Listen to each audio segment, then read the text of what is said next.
세계 곳곳의 날씨와 기후 소식 살펴보면서 시작하죠. 기후 리포트. 노광준 PD 나왔습니다. 안녕하세요. 네, 안녕하세요. 오늘은 어느 지역의 어떤 소식일까요? 우리나라의 여름을 예측한 알고 싶지 않은 이 네, 올여름은 4월에 시작해서 11월까지 계속된다라고 하면 어떻게 느끼시겠습니까? 이제 여름의 기준이 뭘까 하고 일단 깎아보고 싶죠, 이거를. 네, 지난해 여름 40도 폭염을 예견했던 기후학자인 김해동 계명대 환경공학과 교수가 며칠 전에 한 라디오 방송국하고 인터뷰를 했는데 네. 거기서 이런 말이 나왔어요. 올해는 4월부터 11월까지 여름 수준의 더위가 이어질 것이다.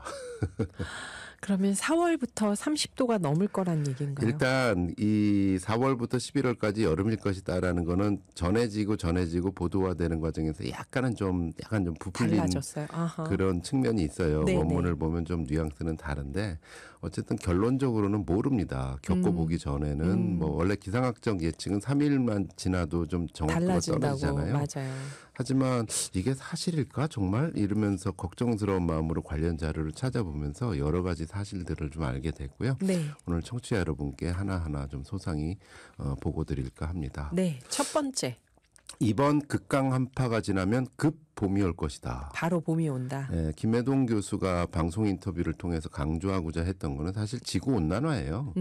오늘의 기후 청취자들은 다 아시죠. 이번 극강 추위가 어디에서 시작됐는지. 북극 한파요. 예, 그 북극이 무너지기 때문에 그런 거잖아요. 북극이 너무 뜨거워져서 네. 북극 한기를 머금고 있던 제트기류가 헐거워지면서 북극 밑으로 내려오는 한파가 거죠. 우리나라, 일본, 대만까지 쑥 내려오면서 네. 극강의 한파가 온다. 이 원리를 알고 계시면 그러면 응용을 할 수 있습니다. 그럼 극강 한파가 북극 한기가 쑥 지나가면 어떻게 될까요? 엄청 춥겠죠. 더워지죠. 극강 한파가 물러나면. 물러나면? 네. 물러나면 덥죠. 그렇죠. 워낙 지구가 뜨거워져 있으니까. 네네. 그게 바로 극강 한파에서 급 봄이 된다는 계절의 아하. 롤러코스터를 말하는 겁니다.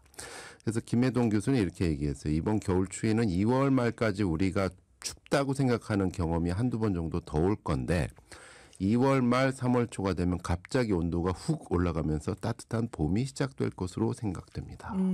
이 기후학자로서 당연한 예측이죠. 그렇죠. 예, 왜냐하면 지구 이미 열대화가 근본 원인이니까 극강 추위에서.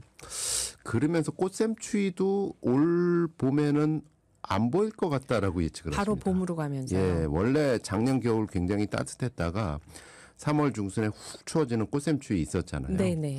올 봄에는 그런 꽃샘 추위조차 없어질 것 같다. 그러다 3월 중순에 갑자기 제트기류 때문에 북극 한파 내려오는 거 아닌가요? 그럴 수도 있죠. 예, 그거는 진짜 겪어봐야 한다는 예. 거는 좀 미리 전제로 말씀을 드립니다.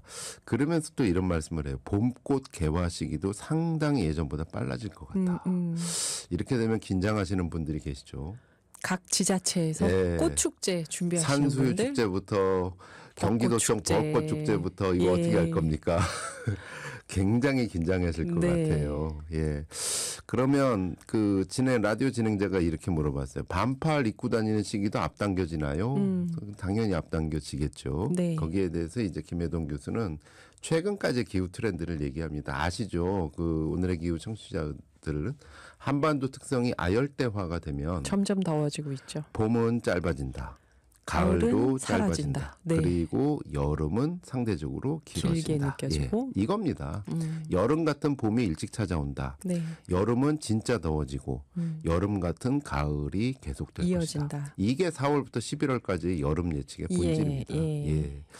그래서 4월 초가 지나면 일최고 온도 한 20도 넘어가면서 여름 같은 봄 이런 걸 많이 겪었는데 올 봄도 그렇게 되지 않을까. 그래서 결과적으로 그 지구 열대화에 대한 기본 상식을 탑재하고 계시면 지금의 기후 위기가 어떤 식으로 가겠는가라는 거를 예측을 하는데 참 불편한 예측이죠. 그래서 김해동 교수는 이런 말씀을 하십니다. 1.5도가 넘어가는 순간 지구를 거의 붕괴 현상으로 가져갈 수 있는 극단 현상들이 줄을 이어서 발생한다. 근데 지금 1.75도까지 올라갔다고 하셨잖아요. 그렇죠. 그래서 올해가 이제 여러 이슈들이 있습니다. 자연스럽게 이제 전 세계 기후 전망과 관련된 최근 이슈를 보면 네. 이 기후학자들은 그렇게 얘기했어요. 작년에는 일시적으로 1.5도를 넘었는데 그거는 엘니뇨가 덧붙여졌기 때문이다. 네. 여기서 엘니뇨란 적도 부근의 바다 온도가 평균보다 덮여지는 자연 현상을 말하는 거죠. 근데 엘니뇨 끝에는 라니냐가 오는 거거든요. 네. 라니냐는 거꾸로 적도 부근의 바다 수온이 평년보다 차가워진다. 그러면 이게 냉각수 역할을 하기 때문에 올해는 그래도 좀 시원해지지 않을까 했는데 올해 1월 평균 기온이 전 세계 지구촌 평균 기온이 1.75도가 올라간 거예요. 그러니까요. 기후학자들 사이에서 난리가 난 겁니다. 도대체 라니냐로 넘어갔는데 왜 안 떨어지는 거냐. 떨어지지 않고. 그래서 한쪽에서는 야 이거 지구 온난화 모델 갖고 설명할 수 없는 거 아니야? 뭐 이런 얘기도 나오고 한쪽에서는 또 뭐 중국 얘기도 나와요. 네, 중국에서 탄소 절감을 너무 많이 해서 오히려 에어로졸이라는 게 있어가지고 뭐 어떻게 해서 안 떨어진다. 뭐 이런 얘기가 나오는데 결론은 누구도 확신할 수 없는 상황. 이거 장원 선생님 나오시면 여쭤보고 싶네요. 이 모델이 지금 잘못된 거 아니냐. 예. 그 정도로 지금 예측을 깨트릴 정도로 지구온난화가 되고 있다는 거죠. 네. 자, 다시 한번 우리나라는 그럼 결국은 어떻게 될 것 같으냐? 2월 우리나라. 이후부터.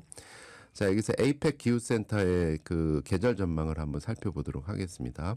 보이는 라디오의 에이펙 기후센터의 계절 전망 예측 자료를 띄워드릴게요. 참고로 에이펙 기후센터는 에이펙 아시아 태평양 경제협력체잖아요. 네. 아시아 태평양 경제협력체에서 기후 예측하는 기후센터를 만들었습니다. 돈을 네. 모아서. 네. 그런데 우리나라 부산에 있다는 사실이죠. 음. 예.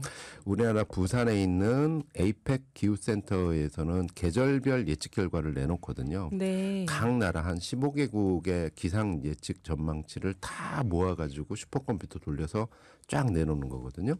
그러면서 이제 단서를 달죠. 이거는 틀릴 수 있으니 반드시 각국의 기상청 자료를 참조하세요. 이러는데 지난 1월 15일에 발표된 자료입니다. 올해 7월부터 2월부터 7월까지의 동아시아 기온 및 강수량 예측은 이러합니다. 그림 보시면 그냥 길게 설명 안 드려도 돼요. 다 어떤 색인가요? 다 시뻘건 색입니다. 빨갛죠. 기온 아이고야. 2025년 2월부터 4월 동안 동아시아 기온은 평년보다 높을 확률이 매우 클 것으로 전망됨. 네. 5월부터 7월에도 그 확률이 유지될 것으로 예상됨. 얼마나 더울까? 덥다라는 얘기고요. 네. 강수 2월부터 4월 동안 중국 남부 지역의 강수는 평년보다 적다. 가뭄이 올 확률이 높다라는 거고요. 네. 반면에 한반도, 중국 북서부, 중국 대륙 전체 그리고 몽골 중부는 평년보다 많을 경향이 예상된다. 더우면서 비가 더 많이 올 것 같다. 네, 네. 이게 이제 에이펙의 계절 예측입니다. 2월부터 7월까지.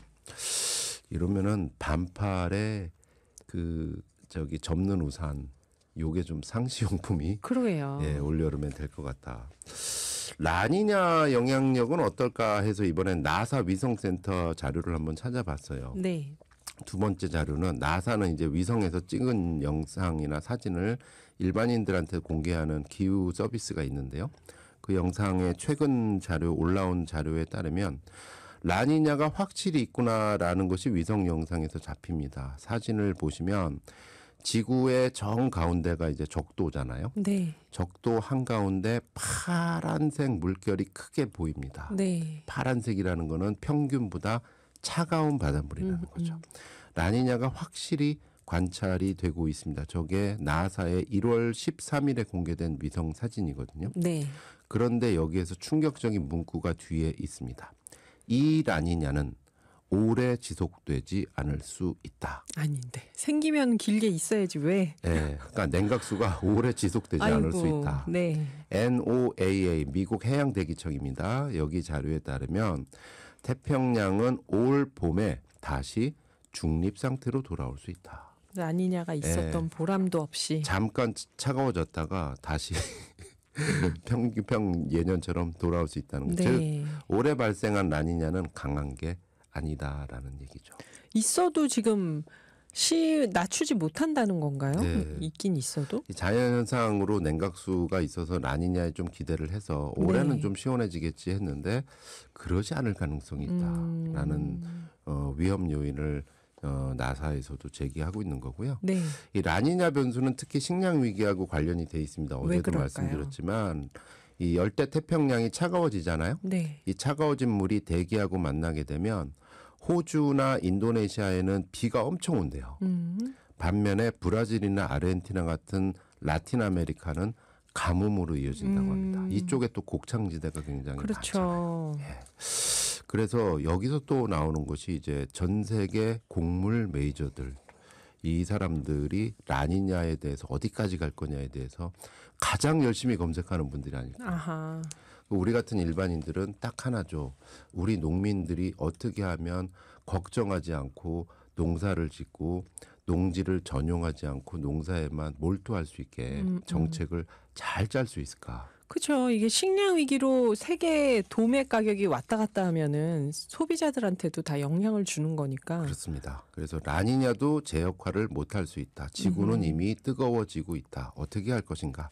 나사 관측 사이트에서도 결국 이런 얘기를 해요. 라니냐는 평균 온도를 억제하는 경향이 있는데 완전히 상쇄할 수는 없다. 네. 기록상 가장 더운 해 일부는 라니냐 때였다. 라니냐가 와도 더운 거를 억제할 수는 없다. 결국 탄소 중립하자, 힘을 모으자라는 얘기로 귀결이 되고 있습니다. 그래요. 개인적으로는 이제 뭐 장원 교수님처럼 선거를 잘하는 것도 방법이 될 수 있겠지만 네네. 나도 한번 에너지 협동조합을 한번 만들어 볼까? 에너지 전환을 해야 된다, 다 같이. 화석연료 때문이다. 말로만 하지 말고 직접 경기 도민으로서 우리의 주변 부지에 태양광 발전을 해볼까? 이런 것도 하나의 방법이 될 수 있어요. 되게 먼 얘기처럼 들릴 수 있지만 왜 이런 말씀드리냐면 사실 요즘에는 뭐 노후 설계로 태양광 사업 뭐 이런 얘기도 잠깐 있었다가 네. 쑥 들어갔어요. 왜냐하면 태양광이 초기 자본이 많이 들기 때문에 아하. 고 리스크가 될 수가 있는 겁니다. 정책에 따라서 왔다 갔다 할 수 있는. 맞아요. 그걸 정책 바람도 너무 많이 타고. 그 부담을 소액으로 여러 사람들이 나눠서 같이 지자는 것이죠. 그래서 리스크를 줄이면서 탄소 중립에도 기여를 할 수 있는 방법인 무엇일까? 음악 듣고 나면은 태양광에 대한 모든 부담을 짊어진 남자께서 친절하게 상담을 해주실 예정입니다. 네, 오늘 신기한 기후학교가 기후 리포트에 대한 답이 되네요. 네.